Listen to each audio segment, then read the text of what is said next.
Assalamualaikum warahmatullahi wabarakatuh. Perkenalkan, nama saya Aurelia Rizky Amanda Putri dengan NIM 081913333018, kelas Manajemen Industri B1. Izin untuk mempresentasikan startup bisnis saya. Nama bisnis saya yaitu Yale Store, di mana itu mengangkat tentang top up game online. Next.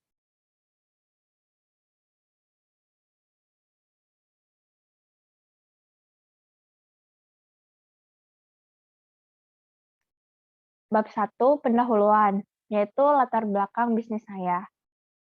Kenapa saya memilih bisnis ini? Karena game online adalah salah satu pilihan hiburan baru yang tidak asing lagi bagi masyarakat Indonesia. Pada tahun 2017, industri game online Indonesia menduduki peringkat ke-16 dalam daftar pasar game online terbesar di dunia. Dengan berdasarkan versi Newzoo, Indonesia memiliki lebih dari 4.444 atau 43,7 juta pemain online dengan potensi pendapatan sebesar 11,9 triliun. Next.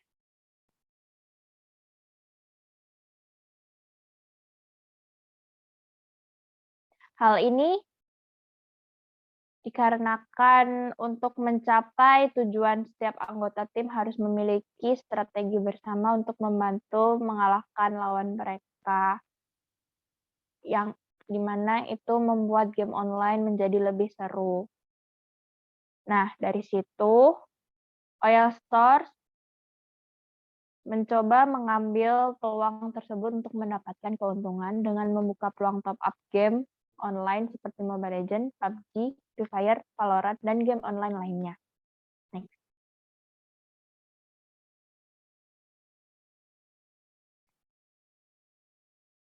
Analisis kebutuhan bisnis dengan kondisi Indonesia. Dengan melihat industri e-sport yang berkembang dengan pesat di Indonesia dengan menjual produk seperti Diamond Game Online dan akan mendapat keuntungan yang lumayan dalam waktu jangka panjang, di Indonesia juga sedang mengalami pandemi COVID-19 di mana seluruh aktivitas berpindah menjadi online. Hal ini merupakan peluang untuk membuka usaha top up game online karena anak-anak zaman sekarang kebanyakan saat jenuh pelarian mereka adalah ke game gitu. Next. Para milenial juga berusaha untuk produktif di saat pandemi ini. Hanya dengan modal smartphone dan media sosial sudah bisa menjadi tempat usaha untuk mendapatkan keuntungan yang sangat banyak. Jadi kita harus memanfaatkan peluang yang ada di saat pandemi seperti ini. Next.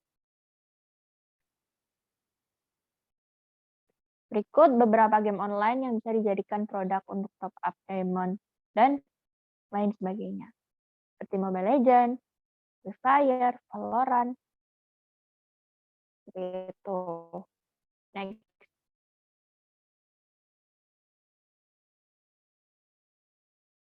Untuk bab 2-nya, yaitu analisa bisnis.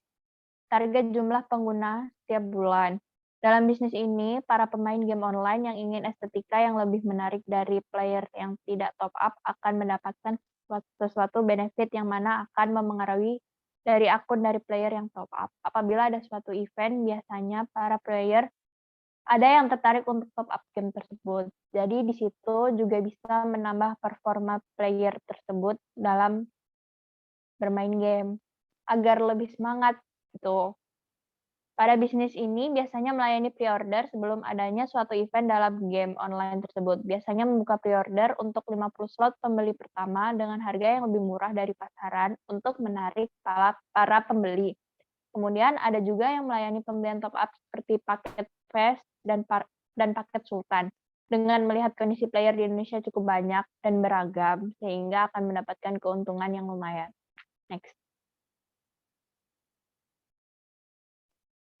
Analisa kebutuhan bahan baku produksi baik biaya maupun kelangkaannya. Pada Yale Store, kita menggunakan sistem reseller dan supplier melalui website store official dari game online tersebut. Di sini merupakan kelebihan dari bisnis ini di mana akan menyesuaikan permintaan yang banyak. Dengan demikian akan mengurangi kerugian dari reseller maupun supplier. Di sini kita mencoba menggunakan paket Flash Diamond dan Open Pre-order untuk event terdekat.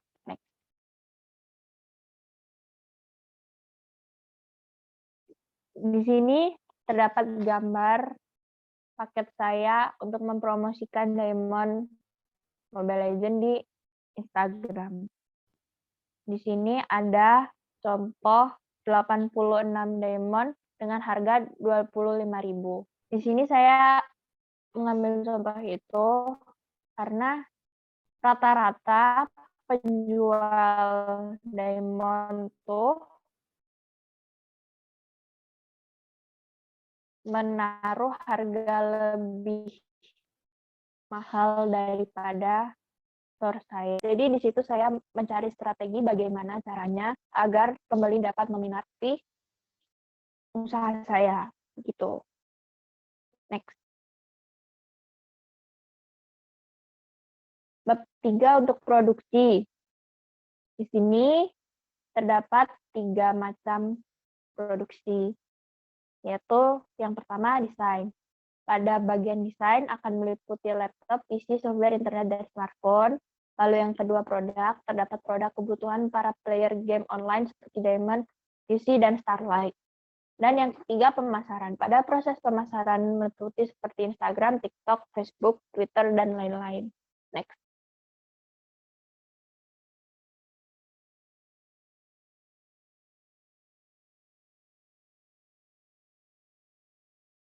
Analisa kebutuhan bahan tenaga kerja. Pada Hairstore ini memiliki beberapa divisi seperti desain, supplier, dan media sosial, di mana ada divisi desain terdiri dari 2 orang untuk mendesain poster yang akan diposting.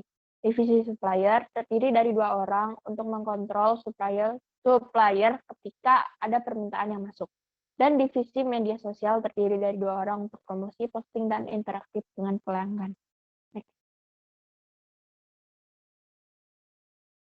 Untuk gaji bulanan sendiri, pada divisi desain adalah 200.000 per orang. Jadi total 400.000. Divisi supplier ada 100.000 per orang. Jadi total 200.000. Dan divisi media sosial 100.000 per orang dengan total 200.000. Jadi total gaji bulanan yang akan saya berikan kepada partner saya yaitu 800.000. Yang kedua biaya operasional. Internet 300.000, listrik 1 juta. Dan total pada 1 bulan itu adalah 1,3 juta untuk pengeluaran internet dan listrik itu sendiri. Next. Yang ketiga bonus. Bonus akan menyesuaikan kinerja pekerja saya. Jadi di mana nanti performa dia bagus dan dapat goals yang akan dicapai, saya akan memberikan bonus. Lalu perjalanan. Karena bisnis ini fleksibel, bisa dikerjakan di rumah dan dimanapun, kapanpun, jadi tidak memerlukan biaya perjalanan. Dan uang makan. Biaya makan siang untuk 6 orang dikali 30 hari dikali 20.000 total dengan 3.600.000. Kebutuhan total untuk operasional sebesar 5,7 per bulan. Next.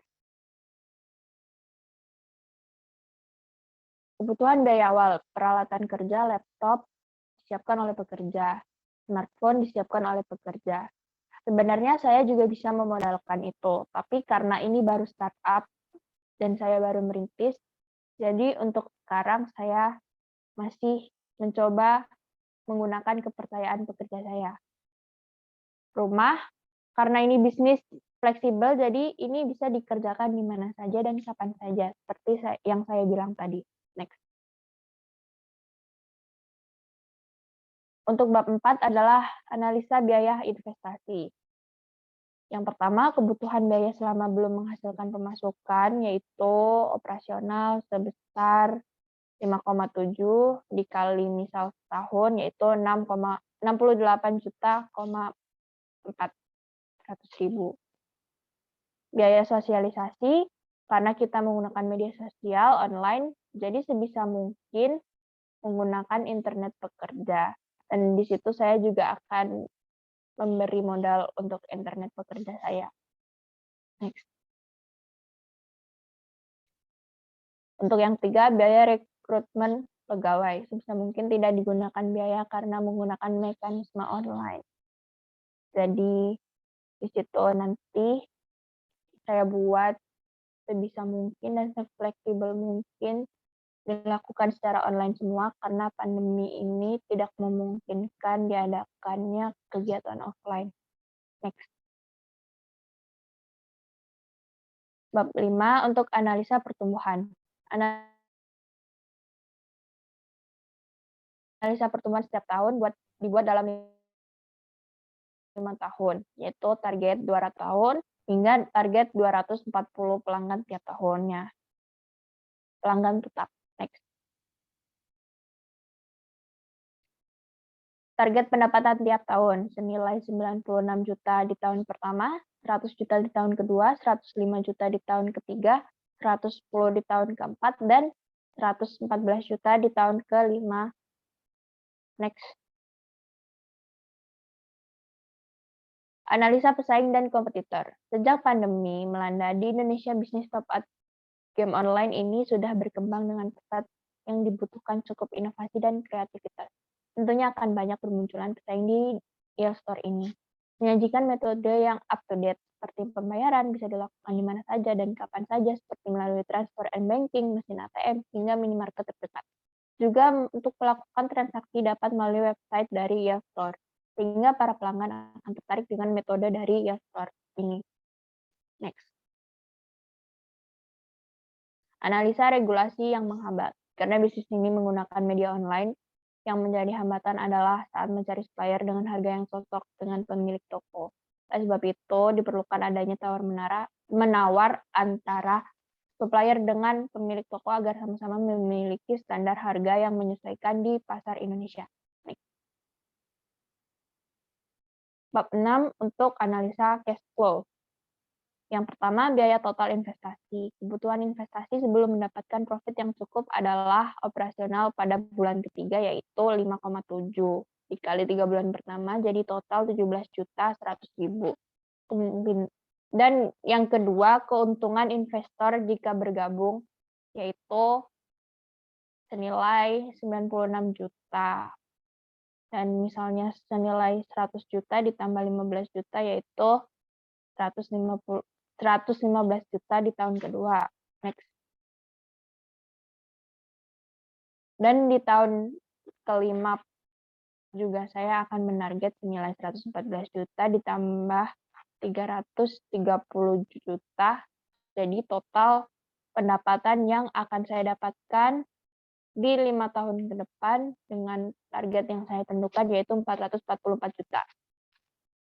Pada tahun kedua sudah diperoleh keuntungan yang sudah lumayan dan mengembalikan modal awal jika kita memakai pinjaman modal untuk awalnya. Next. Yang ketiga, analisa hasil kemungkinan kesalahan target. Dengan error sekitar 25% jika perhitungan tersebut digunakan, keuntungan masih cukup besar.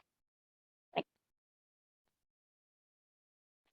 Untuk kesimpulan, e-store adalah tempat bagi pemain game online untuk membeli diamond dan keperluan game online. Dengan inovasi yang cukup bersaing, bisa menarik perhatian bagi para milenial yang sering bermain game online.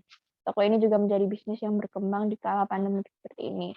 Investor pada tahun kedua sudah diperoleh keuntungan yang cukup besar dan sudah mengembalikan modal awal. Dan saya akan menambahi kesimpulan saya di sini, di mana kita akan melakukan strategi pemasaran, yaitu melakukan cukup banyak promo untuk penjualan yang akan kita lakukan, dan sering-sering untuk follow up dengan poster yang lebih menarik lagi agar eye-catching untuk dilihat, dan sering-sering juga melakukan pendekatan pada pembeli agar pembeli itu merasa nyaman dan aman. Next. Sekian presentasi dari saya. Apabila ada kesalahan kata, mohon dimaafkan. Begitu saja untuk presentasi kali ini. Kurang lebihnya mohon maaf. Assalamualaikum warahmatullahi wabarakatuh.